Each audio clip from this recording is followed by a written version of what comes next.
G'day! We're going to have a look at this Dell Latitude 7450. It's a 14-inch lightweight business laptop. Now, currently at the moment, it's the start of 2025, and I know this is about the time when this laptop series is usually about refresh. But definitely, I know also there are going to be some big announcements for Dell for 2025, so definitely wait for that, as definitely that is some very exciting news there. That's just a sneak peek, but here, I'm still going to actually review this Dell Latitude 7450, as definitely this is still going to be on the market for many years to come, and it'll hopefully be useful for those who are still looking at purchasing this laptop. I'm just going to give you a quick summary. First up is that it's a great reliable computer here, and it still has that nice amount of ports, which is actually very usable ports for business, as you definitely have the USB-A's and USB-C's, and also the HDMI port, which I absolutely love. And overall, as always with Dell, we are very reliable keyboard and trackpad, and also the display is absolutely great there. Now, the only gripe I have with it is this here is a 7000 series. It's usually known for being a lightweight compared to the other ones. And here in 2025, even in 2024, when this was actually released out, compared to its market and other ones that are in the lightweight class, it's a bit overweight is what I'll say compared to the other one. And that's really about it. Just I wish that it just had a little bit less weight for being a lightweight class. And I know the 5 series is fine, but 7000 series, I like to see a little bit less weight definitely there. And also, just a little bit more thinner would be fantastic as well. It's a little bit overgrown. We've still got the ports, and this can still slim down a little bit more, I think it can do. But hey, we're going to wait for what 2025 brings us.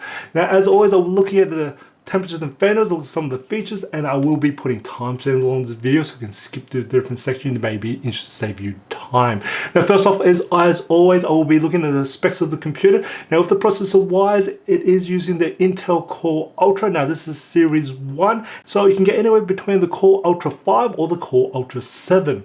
Now, the memory wise has a maximum capacity of 64 gigs. Now, they are sold to the system board, so make sure you get the correct amount. After you purchase, you can't upgrade it later on, so definitely be careful on that. Now, if the storage wise has one slot of M.2, now this is a M.2 2230 format, so it's the little smaller one, not the usual longer one, which is the 2280 format they normally typically see. So just be careful if you're looking at upgrading the storage there. Now, as for the graphics, it is using the Intel Arc, which is the integrated graphics there. And the display, there are a couple of options here. You got some full HD plus options and also quad HD plus options here. There is a touch option. This one isn't the touch option here. And there are about 6 options that you can have, and I'll put a link in the description below so you can have a look at what the different options are for the display. But that said, most of the time it is a matte display. They have done some very good with the eye comfort there to try and bring down the blue light. Measuring the color gamma coverage of the full HD plus non-touch display, which has a maximum brightness or lumens rating of 250 nits and has an aspect ratio of 16:10, it resulted with 55.4% sRGB coverage, 39.3% Adobe RGB coverage, and 40.4% DCI-P3 coverage. The Latitude 7450 comes with a 57 watt-hour battery, and when I tested out the battery life, I managed to get 12 hours and 47 minutes for the one office battery life test in PC Mark 10, 1 hour and 56 minutes for gaming, and 10 hours and 51 minutes for video playback on the Procom battery life test. Now, consider this all-day battery life for business use.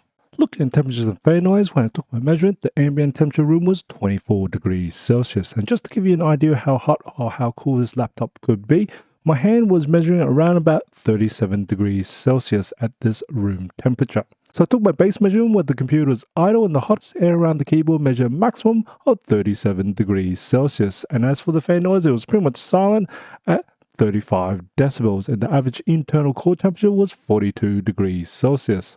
Then I put 20% load on the computer. That's pretty much average useless tasks like office activity work, surfing the web, streaming video, and the hottest air around the keyboard measured a maximum of 43 degrees Celsius. And as for the fan, it did spin up a little bit and measured a maximum of 37 decibels.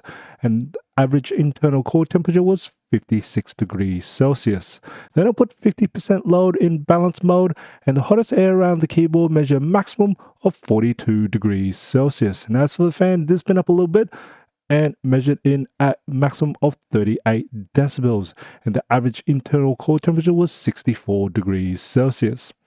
Then I put 100% load on the computer in best performance mode, and the hottest air around the keyboard measured a maximum of 44 degrees Celsius. And as for the fan noise, it spun all the way up to a maximum of 43 decibels, and the average internal core temperature was 67 degrees Celsius.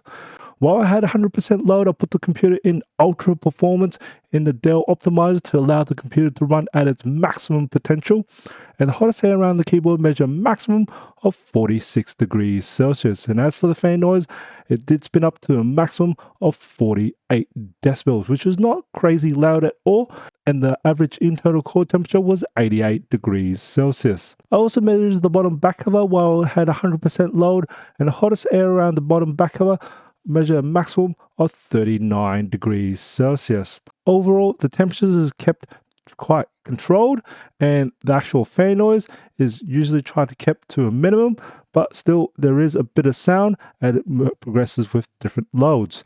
And also just to note that the hottest air around the keyboard is around about where the free key is, and that's not normally an area that you would touch for very long periods of time. The weight of the Dell Latitude 7450 is 1.5 kilos plus the 65 watt power adapter becomes a combined weight of 1.83 kilos that you might be carrying around with you. There are 4 speakers in total in the Latitude 7450. There are 2 on either side of the keyboard, which are user firing, and then there are also 2 on the bottom side, and they are bottom firing. Now, when I tested out the maximum volume of the speakers, it managed to measure in a peak of 89.6 decibels. I consider this a volume in the upper middle range compared to other laptops, as this is quite loud and you definitely won't have any issues doing a video conference or presentation in a busy cafe or outdoors. As for the sound quality and the texture of the speakers, we do have some bass, but it's not that really strong, overpowering bass, and it is nice and low. And we do have some strong mids and highs. It is balanced towards the highs and mids, and we got nice low reverb and decent acoustics. It is some really decent business speakers, I must admit. So Dell has definitely improved on the speakers for business computers. Like the other Latitude and Precisions released in 2024, the Latitude 7450 does have that collaboration Clickpad or touchpad, which actually gives you control and lights up automatically when you're in a Zoom meeting or MS Teams meeting. Now, it is for education or work accounts for MS Teams only.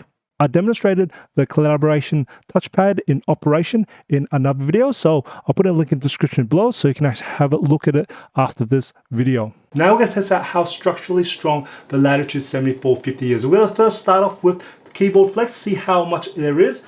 And I'm going to put a lot of my weight in there. Not really that much, and I don't hear anything that I'm hitting the fan when I'm pressing it down, so that's good to hear. That's structurally strong for the keyboard side of things.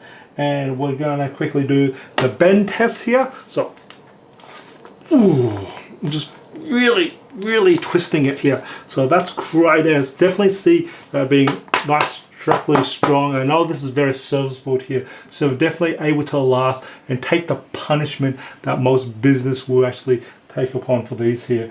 Now that's great to see, and we'll actually quickly look at the hinge to see how the hinge is built and see how reliable the hinge can be. So we're gonna just find out with one finger. We're able to lift that very nicely, and then we'll hit about 9 degrees, and then you see it clamp in, and then after it lets go, which is great to see, and then all the way to 180 degrees. And I know it can go a little bit further down, and what I would say, this is probably about 200 degrees. Would say that about 200 degrees, a little extra like 10 to 20 degrees there.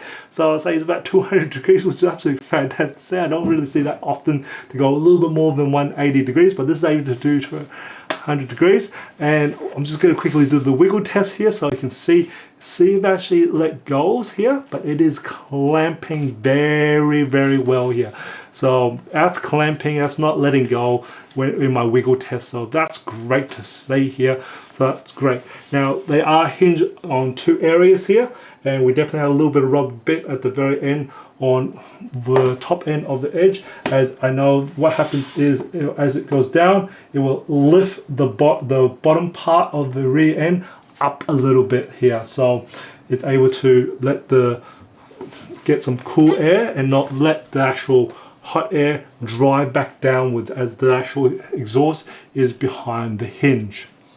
Here's the results of the benchmarks performed on the Dell Latitude 7450. These are results for Passmark, Citybench 2024, PC Mark, 3D Mark, Crossmark, Crystal Disk Mark, Geekbench 6, Procon Office, Procon MPU, Procon Photo Edit, Procon Video Edit, Puget Photoshop, Puget Premiere Pro, Luxmark, Thermark, Eugene Engine, and SpecView Pref 2020.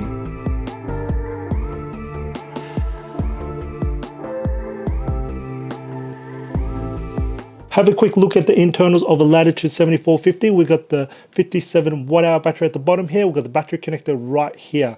And then above here is the SSD, which is the M.2. Now this is the 2230 format, as you see how small that is. And we've got the onboard memory. As you can see, that's as simple as that gets. And we've got the single fan with a dual heat pipe system, and pretty much airflow goes from the bottom and goes directly straight out from here. Overall, the Dell Latitude 7450 is a reliable business laptop. We've got a great selection of ports, and they're usable ports for business. I love the fact that it's got both USB Type A and USB Type C, and the HDMI, so I don't need to carry dongles or adapters with me. That is absolutely fantastic. I love that, especially for business here. And as always with Dell, most of it is pretty much reliable, strong, and very serviceable. And we know we are definitely in that sustainability program here. So definitely it's all covered there. And as always, I find the actual performance fantastic and very well controlled temperatures and fan noise. That's a great tick there for me. Over just 7450.